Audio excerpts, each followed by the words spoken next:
Well, good morning, everyone, Well, or good afternoon. or good evening. What is it? Truman Show, good afternoon, good evening, and good night. Hello, everyone. Hi, Hello. welcome to the OFW. How are you? And for those that are new to us, OFW, Over the Fourth Wall. Or the Over Fourth Wall. A Crooked Path Guide to Eastern Iowa Theater. I'm going to make fetch happen. You're going to make fetch happen. Yes, You go right ahead. I'm the only one saying it currently, but this time next year, I'll be the only one saying it. You'll have a nearly 100% retention. Rate of retention. Yes. Go me. Hi, everyone. Hello, everyone.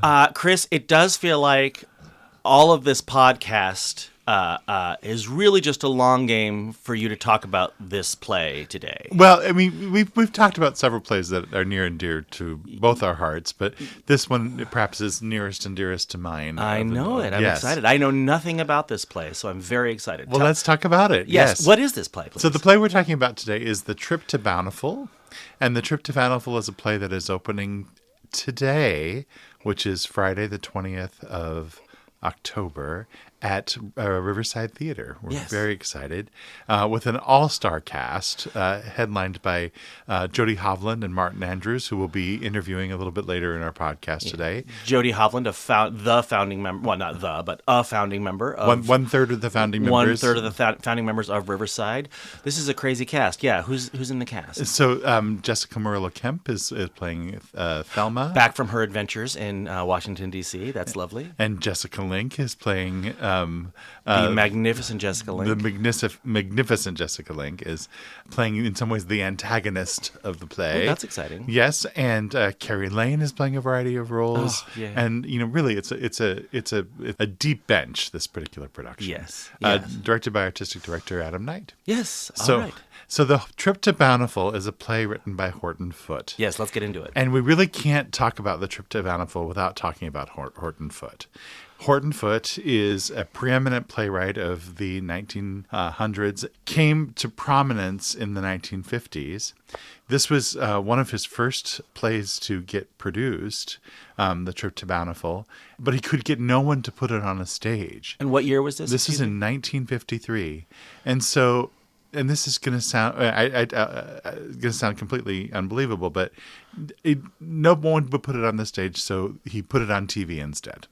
Sure. Because he'd been working in television. He had studied at the Pasadena Playhouse as an actor, and like many of his fellow thespians, he was getting more attention for his playwriting than his acting, so he did a full-scale switch over to playwriting and just stuck with it for the rest of his life.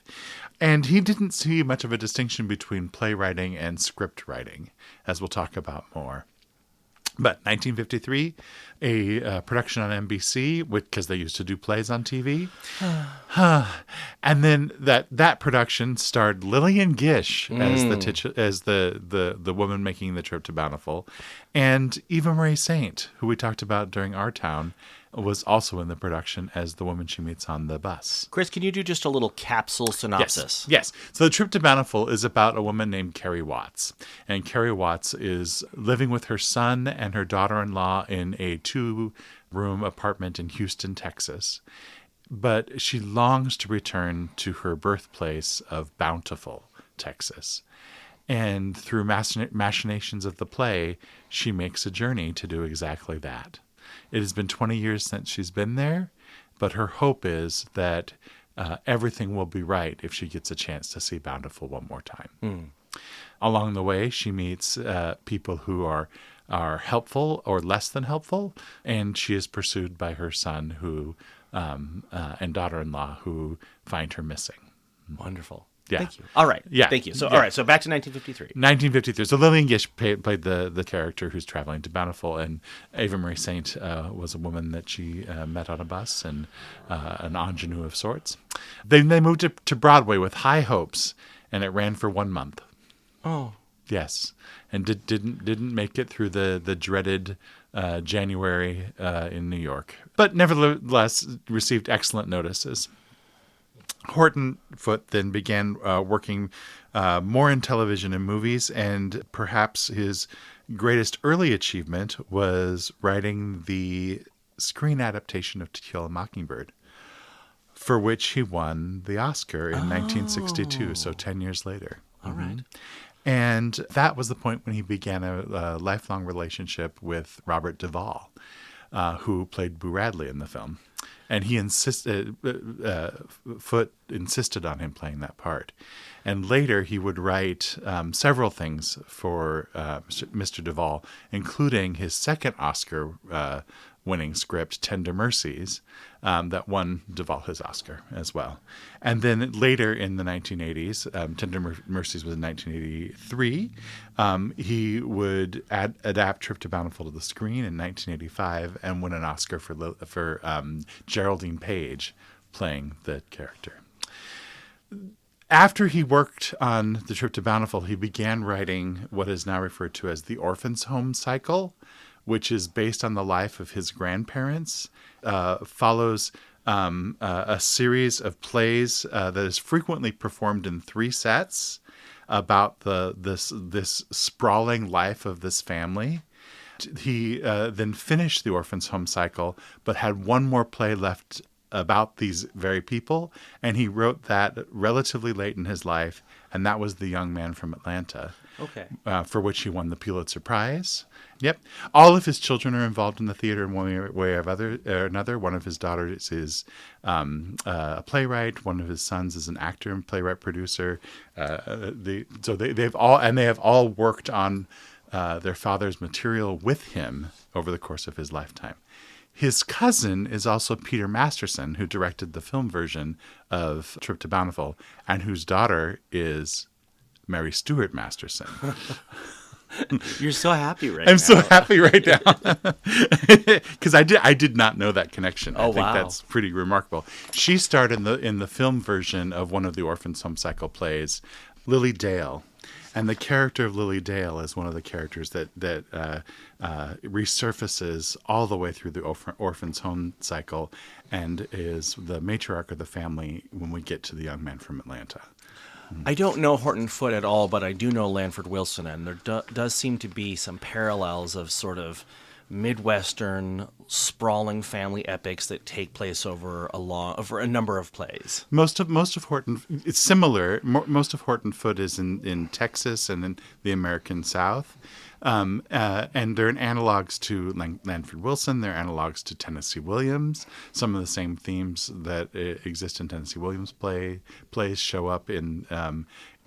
From a different angle, let's say, in the Horton Foote plays, themes of mental illness, themes of masculinity and femininity, themes of sexuality, themes of family and the importance of family, and the legacy we leave, both emotional and literal, to our children, are all part of the Lanford Wilson plays, the Tennessee Williams plays, but also the great August Wilson. His cycle of plays that go over 100 years is also similar to the Orphan's Home cycle in portraying various communities at various times with through characters throughout, showing the longevity of culture as it changes. So the history of Broadway is dotted with hundreds of plays that opened, ran a brief time, and closed, and these are plays that no one has ever heard of. Yes. What do you think is what is the staying power of this play? Why is it still done? So it's interesting. I think when it was originally done, it was thought to be a sweet, sentimental play, has taken on the patina of being a sweet and sentimental play, much in the way that Our Town has taken on that same undeserved reputation. When, frankly, The Trip to Bountiful and most of Horton Foote's work may be quiet or soft-spoken people living quote-unquote ordinary lives, but there's plenty of vinegar in all of them. And they face hard-won triumphs and difficult challenges as time goes by. So realism in all senses of the word, but also people in each of the plays exhibit personal bravery, and that is one of the themes that goes through, as well as the power and interest that he has in the lives of women, in particular, in the Trip to Bountiful is remarkable. Speaking of, it is a tour de force for female actors. And so it has been revived several times in the New York scene in the last 20 years. The first was in 2006 with the great Lois Smith, who won all the Off-Broadway awards. And then in 2013, Cicely Tyson returned to the stage 30 years after the last time she'd set foot on stage for a Tony-winning performance in the version of The Trip to Bountiful that also featured Cuba Gooding Jr., Vanessa Williams, and Condola Rashad, Phylicia Rashad's daughter. Oh, what a cast. Yeah, absolutely remarkable. And some commentary mentioned that the changing of the race of the characters doesn't matter because race is not really addressed in the play. I saw the production. Nothing could be further from the truth in that it is a very different experience watching a young, recently married woman on a bus with an older African-American woman, both of them African-American, traveling through the rural South in the 1940s. And what the characters face as they go through the rural South. There is a constant understanding of race, and that was underlined in the production, and why some of the family members may have wanted to move to larger cities at that point, because one of the themes of the play is Houston versus rural Texas, also larger cities versus rural areas. It does seem odd to me. I did some research. I have found no evidence of any production prior to this one in this area. Right. Please, my institutional memory out there, if I am wrong, please let us know. But I have found no production, and that seems odd to me, given the wonderful the bounty of wonderful female identifying actors in this area. Yeah, and terrific roles for all of them, and some good roles for men as well. In particular, the role that Martin Andrews is playing, the son, is pivotal in the way that this story goes. The play itself is written in very naturalistic language but interestingly begins to take on a sense of poetry as time goes on, and a sense of profundity in its simplicity. There's a long bus ride that occurs in which an older woman is giving advice to a newly married woman, and looking forward in life and looking back in life in the same scene. I can't wait to see Jody do this. Oh my goodness. With Jessica. Yes. Yeah. Oh. So very thrilling. Horton Foote's legacy is quite profound. A number of his works continue to be done. And we are so pleased that I am particularly thrilled that Trip to Bountiful is being done in this area. I know nothing about this play, and I knew nothing about Horton Foote. So I'm very excited. And yet you probably have seen some of his work. Certainly. Yeah. Yes. Yeah. Just a quick shout out. If you've not seen Tender Mercies or the film version of To Kill a Mockingbird, both would be excellent. He also did several adaptations of Faulkner short stories for film and for stage, so much so that William Faulkner, whom he never met, granted him 50% of the rights to those short stories, because he so enjoyed the adaptations that he made of them. Wow. Yeah. Huh. And both William Faulkner and Horton Foote wrote about very specific areas in the American South. Yes. That's pretty wonderful. So how do people get tickets to this wonderful show? So riversidetheatre.org is where you can go to get tickets, or Google Trip to Bountiful Riverside Theatre, and that will lead you right to the page where you can get tickets. Tickets, I assume, are also going to be available at the door, as they most frequently are. But this is one I think is going to get people to come out, and so be prepared to get your tickets in advance. Absolutely. Mm-hmm. All right. Well, thank you. And we will be back in just a second to talk to the Jody Hovland and the Martin Andrews about this wonderful production. Well, hello, everyone. We are so glad to have as our guests today two of the actors that are appearing in Trip to Bountiful, but they are so much more than that. So we have Martin Andrews and Jody Hovland, and thank you so much for joining us here in our our basement bunker. Thank you for asking us. So great to be here. Thank you for making time. So Jody, let's start with you. So imagine a person who has just moved to Iowa City, because anyone who's lived here for any time knows who you are and what you have brought to this community. But tell us about yourself and how you ended up here in Iowa City and what led to you being involved with the play.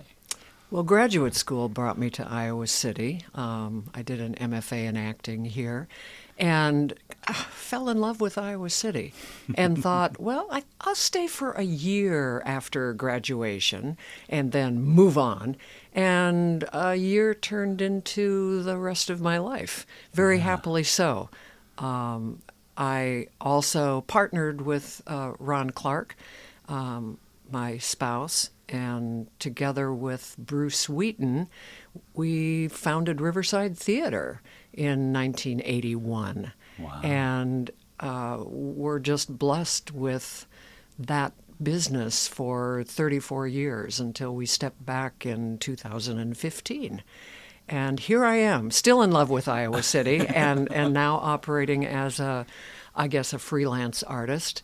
And to be given the opportunity to work is such a privilege, and especially to return to a company that I feel so fond of. Yes, So. and to be part of the through line of from Riverside in its Gilbert Street location to its current location. Yes. Being part of this season and part of the season. And there's a great irony, actually, in this opening on Friday, because while we are opening Bountiful at the new Riverside Theatre space downtown, my spouse, Ron Clark, is opening in Waiting for Lefty at the old Riverside space, which is now called the James Theatre. He's working with the Iowa Conservatory and loving working with these teenagers who are mounting this famous Clifford Odets play. So it's kind of exciting. Who could have predicted that? Yeah, and then for both of you being able to open and play at the same time. Yeah. In two two different theaters. Locations. Yes. Yes. That's fantastic. I hear he is wonderful in the play from sources close to the play. Sources close.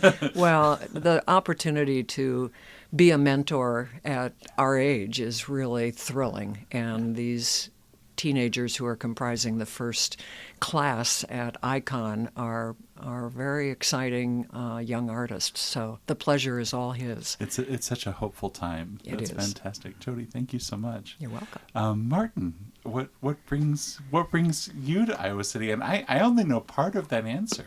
Yes. Yeah, so right now I live in Chicago, but I, like Jody, got my MFA here in theater and fell in love with Iowa City as well, and made it a home for me and my family for about 4 years after graduation.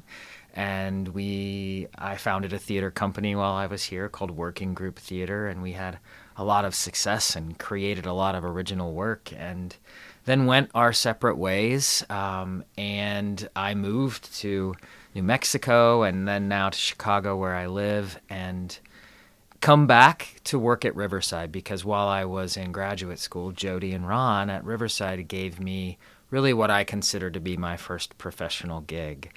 And I came back and was in a number of productions there. The last time I was on stage with Jody was in All My Sons a long time ago. A legendary local production. Yeah. And so, I just am really glad to stay connected to Riverside. It's a special place. That's wonderful. And speaking of that production of All My Sons, Carrie Lane was in that as well. He was. Also in Trip to Bountiful, which is, yes. By the way, we're recording this on Thursday, and Trip to Bountiful opens tomorrow, Friday, and we'll have all that information in our show notes. So look just below the YouTube picture, and you'll be able to get all the information you need. But that's fantastic. Thank you for coming back, and thank you for continuing. Iowa City is a very special place. It has a gravitational pull of its own. It was so typical in a graduating MFA class for everyone to be plotting which regional city they were going to move to. And I realized at some point, I don't have to leave. It would be okay to stay. And indeed, it has been more than okay. Yeah, I think that's an understatement. That's incredible.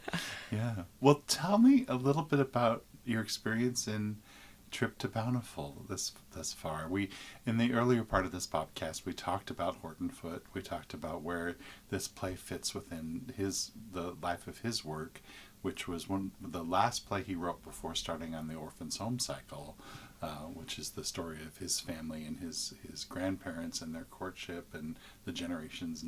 7 plays in total. But Trip to Bountiful was the play he was working on when the idea for the Orphans' Home cycle came to be.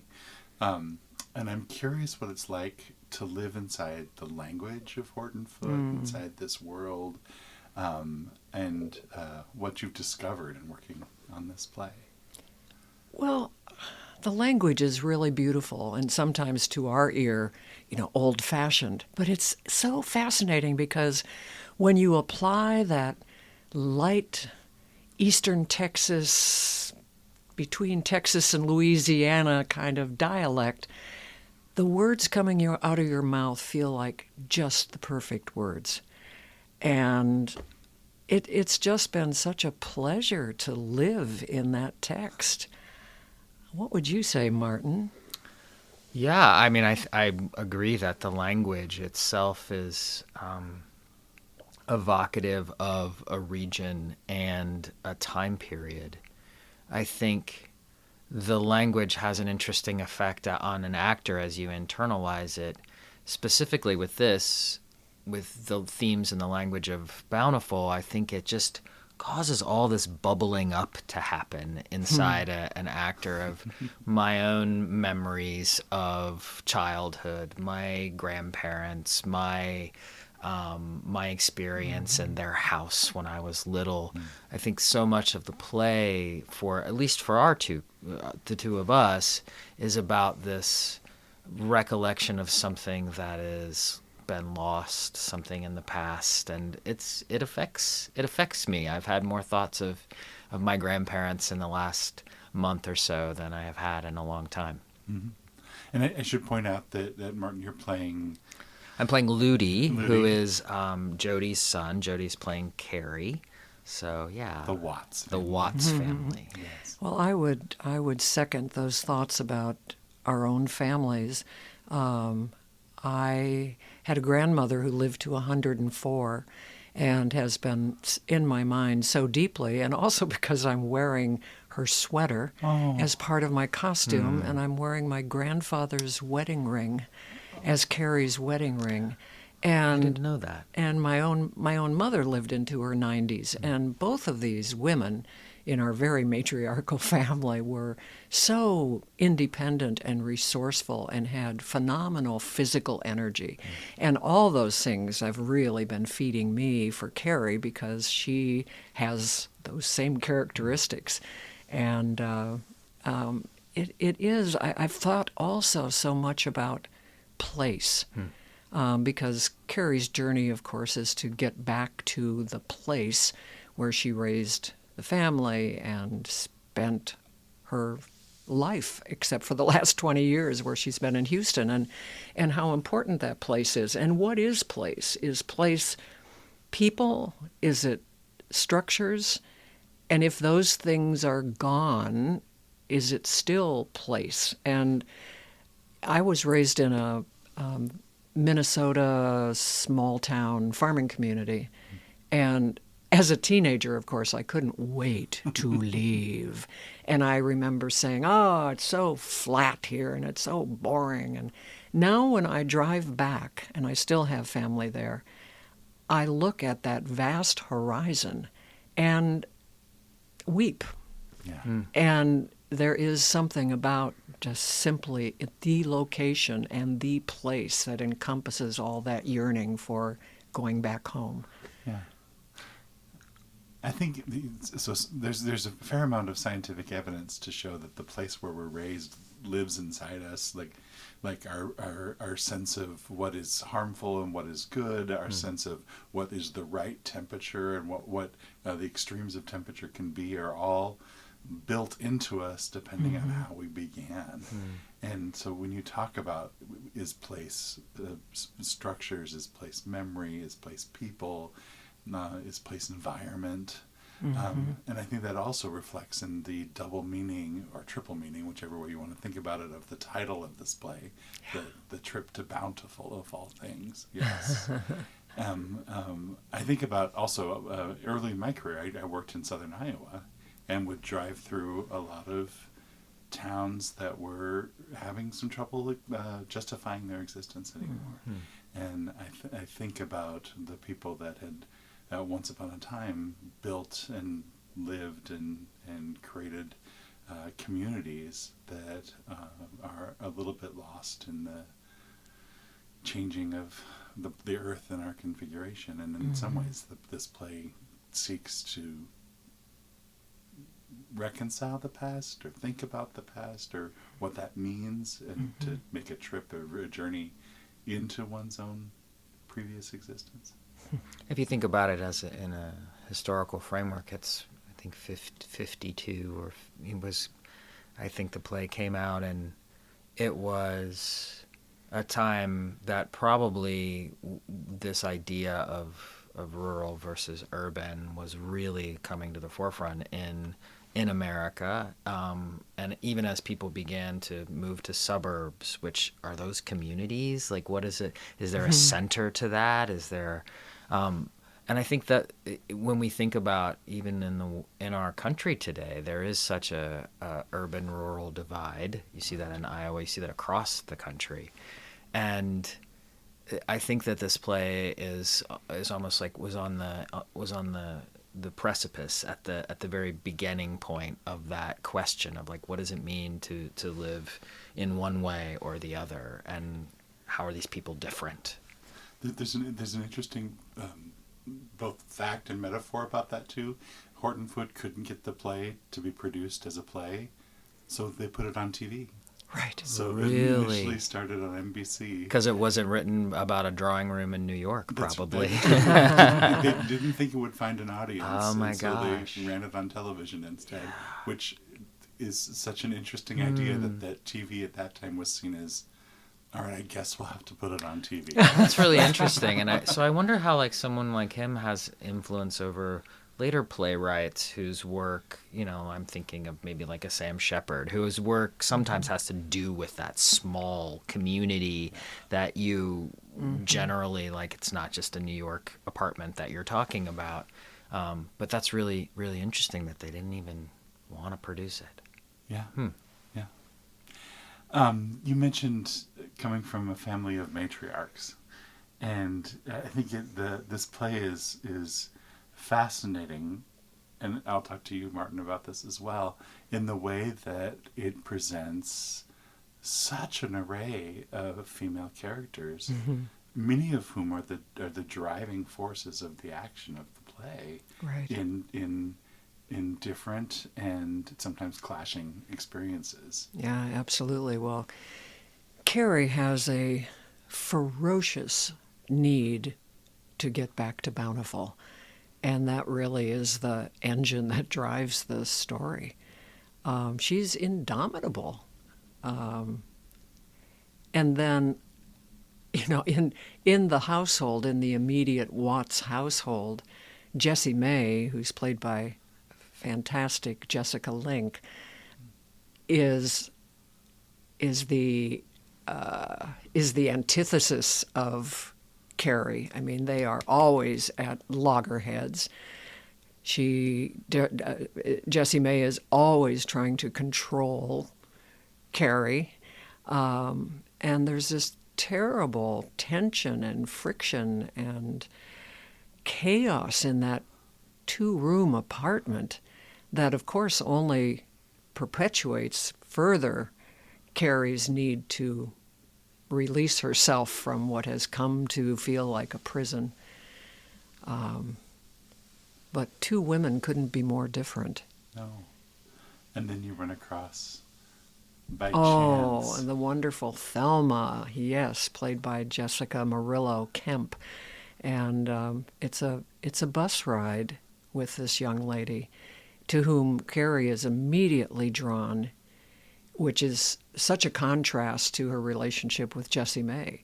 And with Thelma, she can be confidential. She tells her secrets and gets tremendous comfort from her companionship.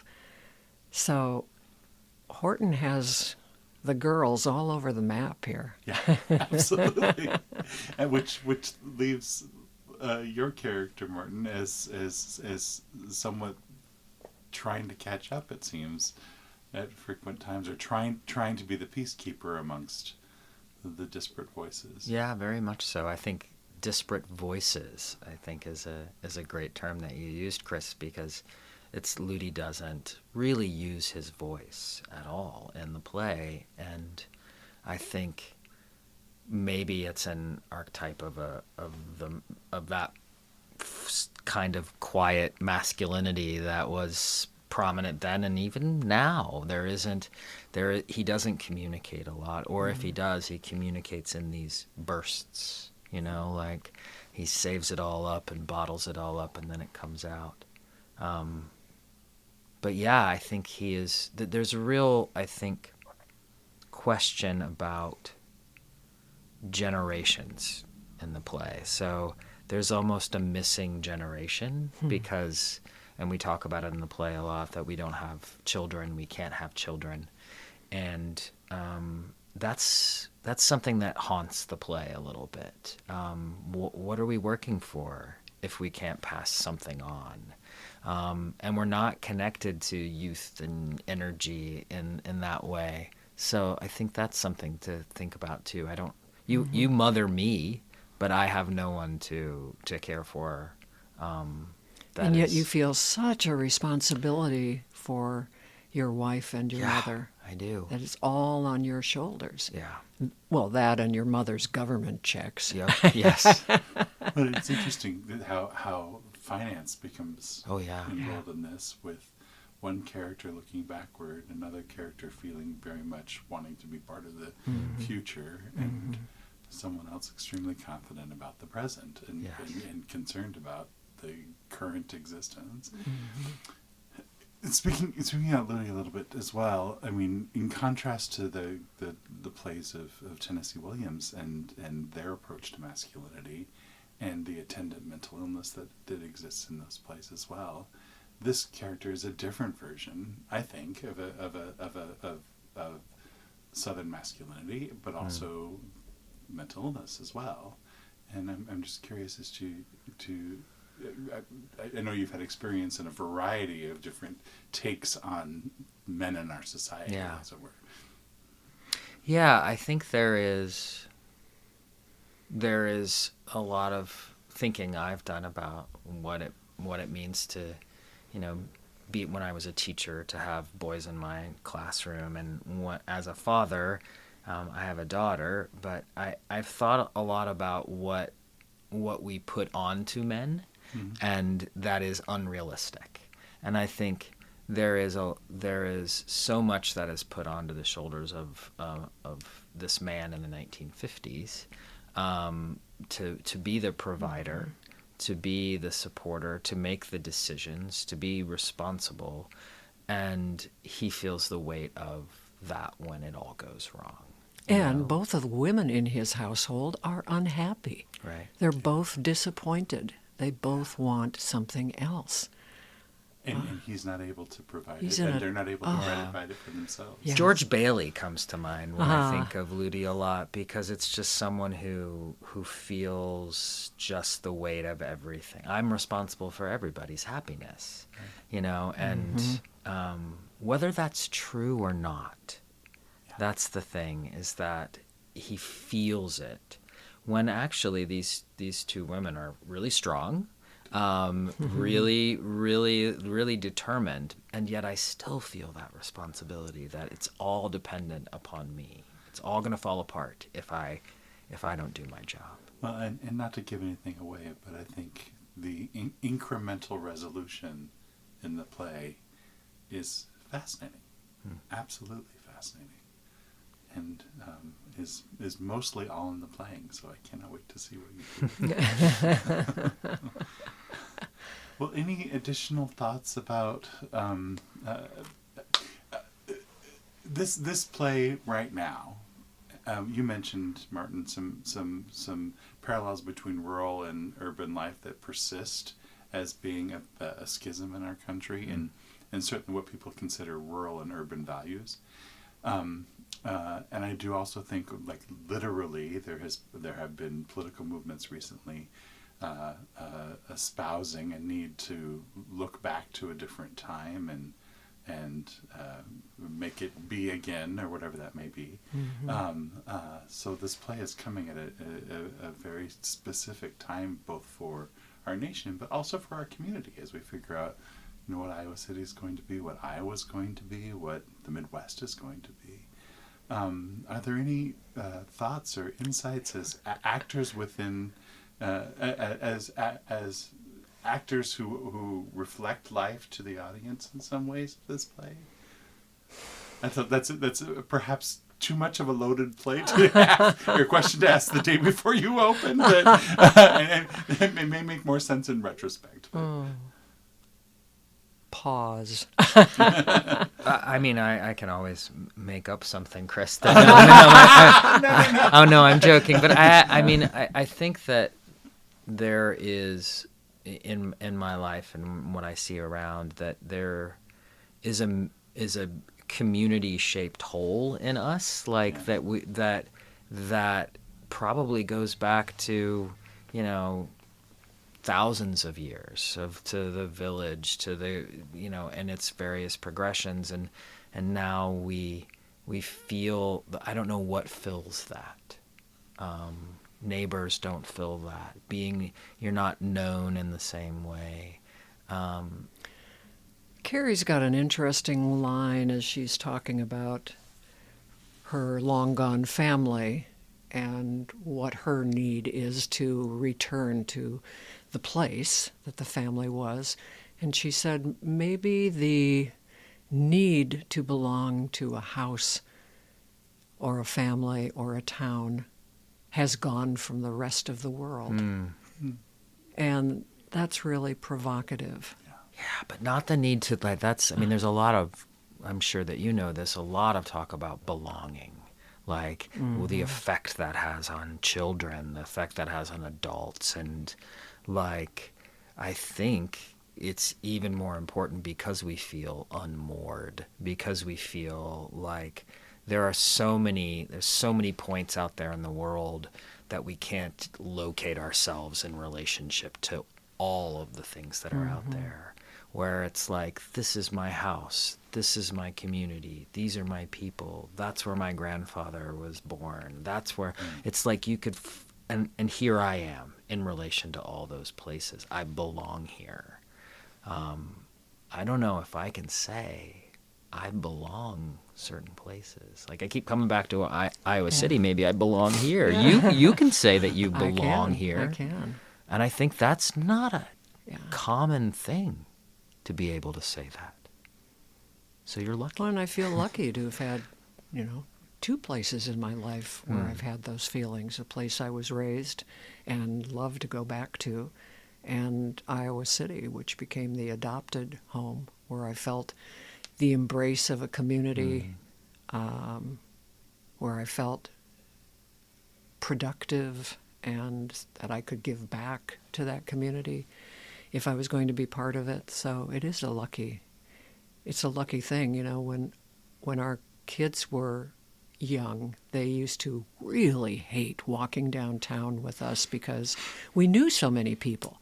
And we'd stop and talk to people, and it's like, eye roll, friends of Mom, friends of Ron.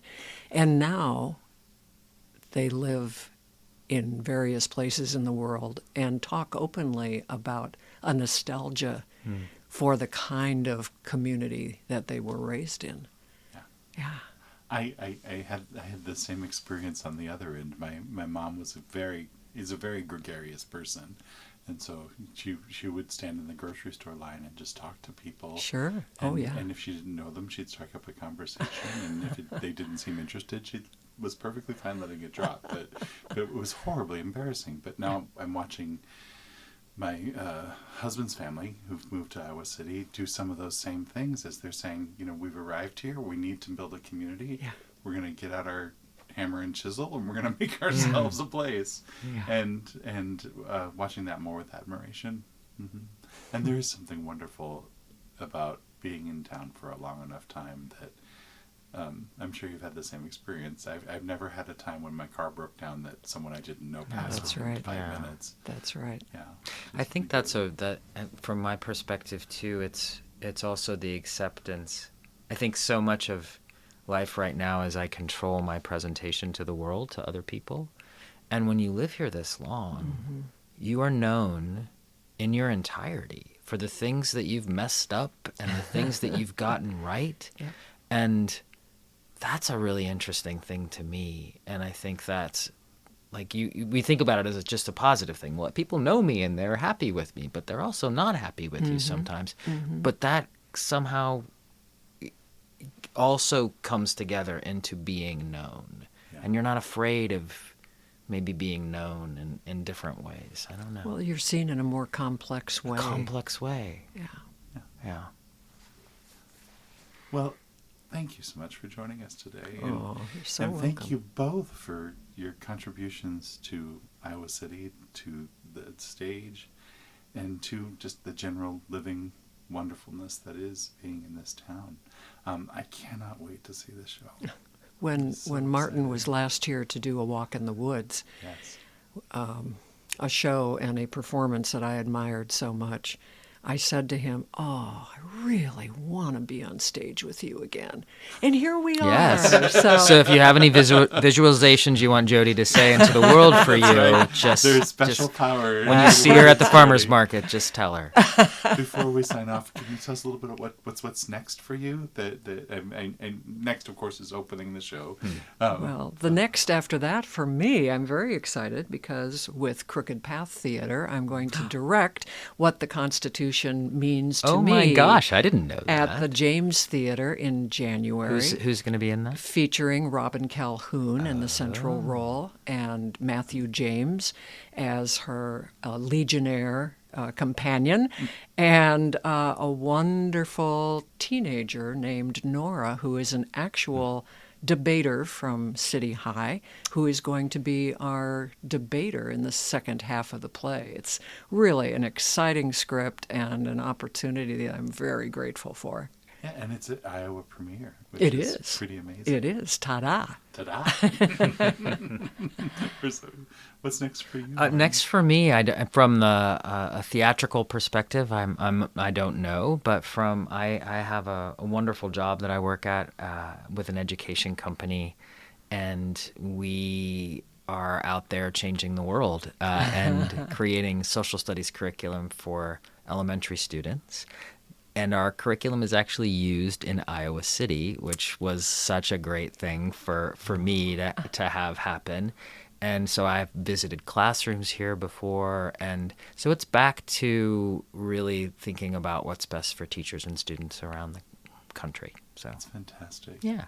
I think so often we those of us that are not directly in education just imagine that curriculums arrive. That the building of what is taught to our children in our nation is a serious and joyful process. I Yeah. imagine. Well, and if you think that this guest artist is sitting around during the day before rehearsal, drinking coffee and, reading novels and taking naps, Watching the changing of the leaves. he's juggling both of his jobs quite beautifully, but he's a busy fellow. Well, please, this fall, if you are interested in the transformative power of theater, please come see The Trip to Bountiful and take that journey with these people. Thank you, so much Chris. for joining Thank you, us. Chris. All right. Well, thank you, Martin Andrews and Jody Hovland, for joining us today. We're so excited, and please, if you are able and interested, go see Trip to Bountiful, a play that is certainly worthy of their talents, and we expect to be wonderful. Yes. All right. I think it's Rosebud Thorn time. Yes, this is our time when we follow in the footsteps of our niece Penny And do you want to explain Rosebud Thorn? Sure. So, Penny's fourth grade teacher. Well, I don't know. I don't think she came up with it, but she introduced Penny to it, and Penny introduced us to it, which is this idea that you have your rose, which is something you're excited about that's going on right now, your bud, which is something you're looking forward to in the future, and your thorn, which is something that may be sticking in your craw right now. Or getting in your way. Yes. Yes. Well, first of all, off of Rosebud Thorn, we should point out that there is a lot of theater going on right now, in addition to Trip to Bountiful. So also opening today is Iowa City Community Theater's production of High Fidelity. Right, based on the Nick Hornby novel, and the movie was also based on that? Yes. Mm-hmm. Clue is still running at TCR. Woman in Black is still running at TCR. Upstairs and downstairs. Upstairs, downstairs, yes. Mm-hmm. And there are still tickets for both of those. However, they are going fast, particularly Woman in Black, simply because the space is so small. So if you want to enjoy, if you want to have a Halloween treat or a trick or treat, please go see one or both of those shows. Next weekend, our Halloween cabaret opens, and at the same time, Rich Heritage Theater in Cedar Rapids is opening their Rocky Horror show live, 2 shows a night at 7 and 10:30. Yes. Well, you just stole my rose. Oh, I'm so sorry. Go. It's all right. No, I didn't want to talk. I didn't want to do it now. So my rose is our Halloween cabaret that we have coming up. This is our second year. We will be doing it out at Janet Schlopkel's Country School Farm, which is just about a mile out of Iowa City, just past Menards. Yes. We're so excited for this. This is a crazy good cast.